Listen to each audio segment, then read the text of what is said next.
Ndawugogo ndabantu abadala thokozani camagu siyanivusela nonke niphakamisa impuma niphakamisa intshona niphakamisa ukhohlo niphakamisa ukunene niphakamisa yonke imvelo niphakamisa konke esiphila ngakho siphakamisa izihlwele ezikhanyayo izihlwele zothando izihlwele ezenqubela phambili izihlwele zokhanyo thokozani bogogo ndawuwe shewe thobela camagu. We continue bagogo. So we went to the ceremonies, and as I was still talking about the role of women and dadobawo. Now, as we were there was a lot that was happening around us. And I remember initially when I went, I did not want to go just as an ordinary person, because obviously I am a sangoma, I'm a healer and inyanga, so I have to ensure that I I announced to the ancestors that now we are going. And what was beautiful was that on the morning before I went to bath, because my bathroom is outside here at home, I went to bath and I saw this old man standing next to Indumba and already wearing ingcawe yakhe, and it was such a profound moment because already he was standing outside saying, I'm waiting, come, let's go, I'm the one who has been sent to go with you on behalf of Abenguni. And it was beautiful because now I ended up taking ingcawe yam so that I could give it to my uncle. And yes, when we got to him, he actually didn't have ingcawe, so it was profound.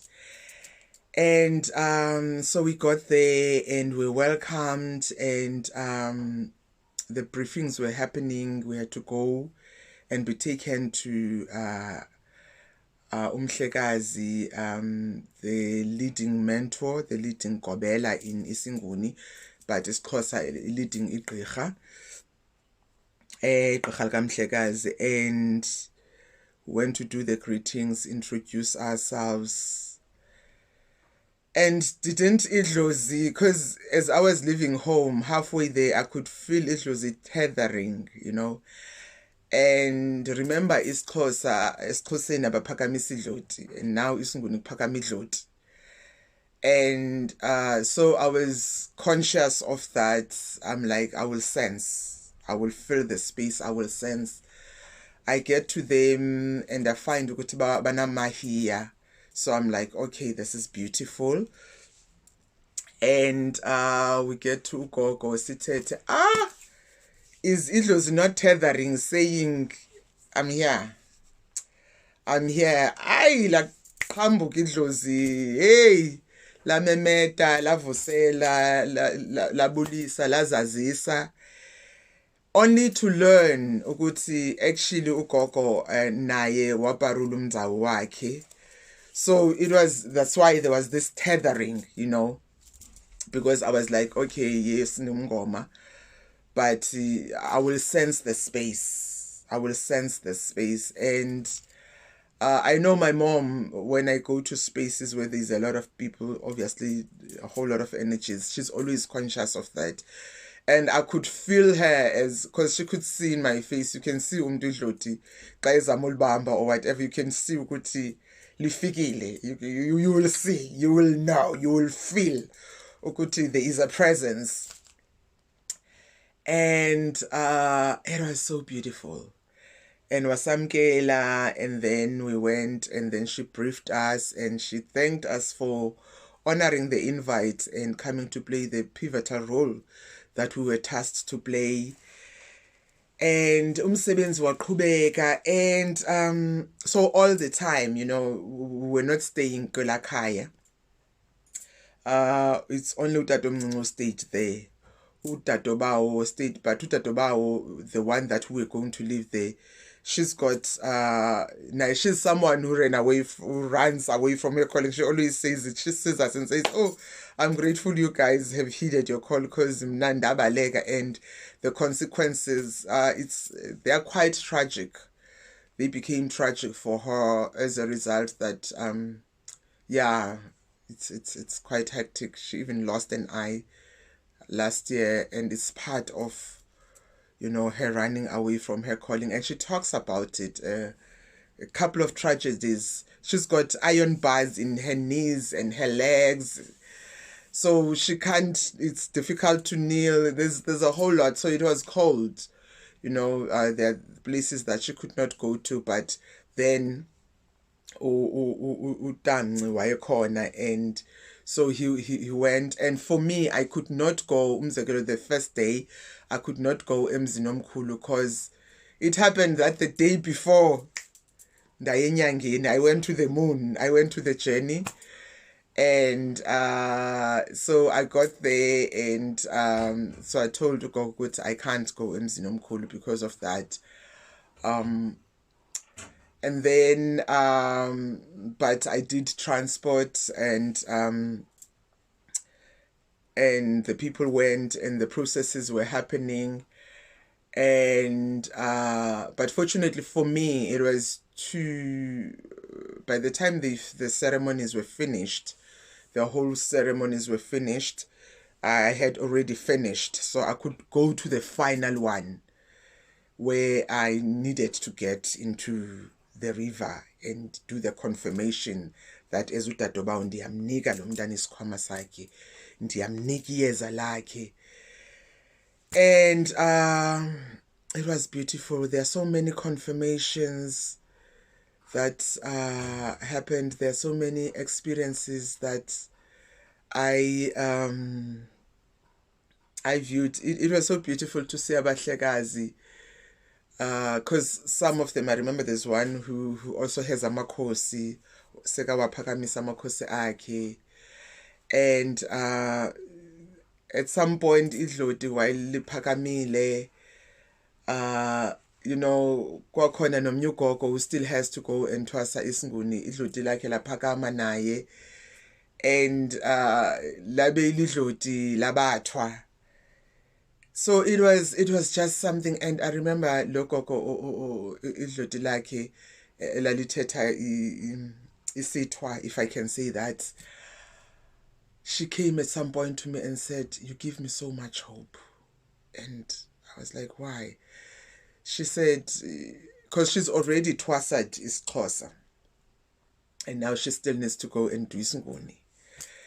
She said, "There's something about you, there's something about your energy, there's something positive about the energy you bring into the space. And you also make me feel that despite the hardships of the journey, because it will be a new journey that I haven't been on before, I'm scared. I'm full of fear, but you are your energy shows that it is possible, it's doable." And we had a nice long conversation. She was not participating fully, because her mom had just passed, and she was still in the process yokuzila, and she must still go do the cleansing. So she was not, you know, vunulat. She did not have her beads and all of that. And also she's married into that family, so she was there as umendi, which is someone who's married a daughter-in-law. But it was beautiful. Beautiful processes that I've been part of before. Some processes, it was my first time experiencing them. But I must say it was so amazing. And the working together, the cohesive energy of isinguni nesiXhosa proved to be so potent and beautiful and poignant at some moments where, you know, we had to dig in deeper into the work and what we carry with us as a gift. And I remember when the last ceremony, things were just going like this. I even remember this one last ceremony where after we're at the river while we were waiting, things were just going like this. And I was amazed, and I was in awe of the role that we have been entrusted with by this young man's family, because he grows up in his maternal home. and navigating the dynamics between families, navigating the dynamics of ceremony, navigating the dynamics of being in different spaces. Because what I found was that, for instance, with us, we kneel mostly, then you stand up, whereas esiXhoseni, it's mostly standing up, even talking. And I remember at some point, actually, initially when we just arrived, and I went in and sat with the people, and ugogo or umhlekazi wayephethe umsebenzi, she said, awukwazi ukungena singazamkeli izihlwele zakho, kufanele ukuthi ngoba ungumuntu wegazi, ngoba ungumuntu ohamba nezihlwele, kufanele ukuthi sizamkele, sizivumele zingene ezinqunqe nathi. That was interesting. That was beautiful. I did not even have ichobalam because I had just gone, on the dadobawo role. And now I had to, so much that for the following days I had ichobalam. And I went knowing that every time I have to, I have banamdi cleanse and gide. And it was interesting because even within the songs, I would gida isinguni and cleanse nesiXhosa. And also I found that even with the introductions, because with isinguni, when we do introductions, we introduce idloti lakho, introduce ukuthi ubani ubabe wakho, who's your gobela, your mentor, and their mentor, is that lineage. But in isiXhosa, it's even broader, because the introductions, they go even with your paternal family, with your maternal family. So I kind of felt in me that the isiXhosa in me started breathing as well in that space, because now, when you get into a space, you adopt how people are doing things without losing yourself. But if you're in Rome, you become a Roman. And in that, there were so many synergies in terms of lineages. Ojola were always coming up. Musia was coming up. And, I found that, in a way, my Xhosa lineage, which is the clan names and the ancestors that come with the females in my family, they found a place where they could breathe, And for me, I come from a family where my great-grandmother was initiated in isiXhosa, but she was hiding her beads so much that when I met her in my dreams, she had umvambo. Umvambo is like the markings, for instance, like this, these markings. But it's the beauty, the beautification and clan identification ones that she had. But those ones were made by the beads in her legs. So like literally, if you put this bead, then you'd have a marking if they are tight. Because she was hiding her beads in her legs. She would wear a polo neck all through her life to hide that she had the beads, and in my paternal family, they are Methodists. Or we are Methodists. I don't really identify much with that, because the only time I went to the Methodist was when I was in the village, and it was not, they were not like staunch. So much that I remember there's a story with my grandfather when at some point at church, they decided to give him a title, and this title was kind of evangelical in its modus operandi. And one time there was this other partner of his in the work that they're supposed to do who came to get him, and he saw him still coming from far away in a car. And my grandfather started crawling. We had a garden in front of the houses in the farm. He started crawling into the maze and hid there. And he said, actually, oh, here's this bothersome one coming. And when this man came, I was sitting there, and it was just, apparently when my aunt tells me this story, it's so funny. She says I was sitting in the stoop, and I was simmering with anticipation because I had a message to give this man. And she says I was doing this with my legs, waddling my legs like, ooh, I'm waiting. And when this man came, I told him, my grandfather says you are the bothersome one. You have come to bother him. He said, I must say he is not there, but in actual fact, he's in the garden. He crawled into the garden. And then my grandfather had to come out of the maze, from the garden, and he came back holding his kwebu, some maize cobs. And and the best thing apparently said was that this child is talking nonsense. I never said anything that she's saying. I went to get some mealies so that I can give you some for when you are going. So the only times I would go to the Methodist church was when we went for holidays, because every June and December holidays, I would be taken to the farm, to my grandfather's farm.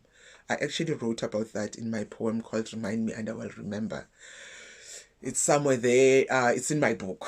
You must get my book. I Declare an Offering of Love for Words. It's a poetry book. Beautiful. You must get it.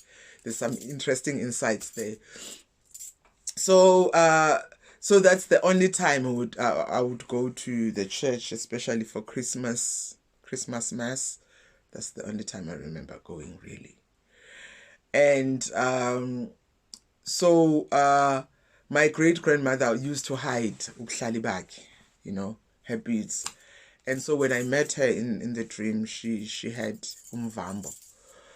And then so I felt when we were there that, that other side was really stretching and breathing bakita, because ndihamba nabo abantu and mostly I do isinguni, even xa ngigida isinguni. So now this was a Xhosa ceremony, so they were getting to breathe as well, and I enjoyed myself immensely. I even met someone who knew even my grandmother. One of abahlekazi knows, like, she told the story. She knows my uncles. She knows, like, people in my grandmother's family. She knows my grandmother. She knows me when I was tiny. It was so beautiful. And then there's one who only has brothers, her direct siblings. So she's like, I've always wanted to have a dadobawo, someone I will call dadobawo, and I've found my dadobawo. And for me, it was an honor because it was within a healing space, and I understood the role that I have to play. And she's like, when it's my ceremony, you must come. You must come. You are my dadobawo. You must also bring me the herb. So it was beautiful. And so there were so many synergies in that space, and a lot happened, and the role of the women in healing was really amplified because udadobawo had to play her role. And it made me realize so much how much being a healer, amplifies your role as a cultural guardian as well. And at times, you're gonna find yourself sitting in meetings zebunga because your insights are needed. You are the healer in the family, and you must do your healing. And some dynamics, they will make you feel that, wow. Okay, for instance, at that home, we had to go ebuhlande. Of course, when I was still in the moon, I would not go in. I would just sit outside, but still holding space. But now as umngoma, and as well being dadobawo, you had to go and be there and guard the animal that is going to be used and speak to it. Constantly communicate with the animals, whether it's incamazane, which is your goat, ibhokwe, whether it's your inkomo, everything that they were working with. So it was beautiful. And the other thing I realized, I met some of the people who normally comes to my ceremonies, the local people, and in that space now. You know, they started singing the songs that we normally sing here. And I'm like, hayi kaloku silapha ngoku. And we are here now, so let's abide by the rules of here. And at the same time, but it was beautiful. The whole space was embracive, and I learned so much.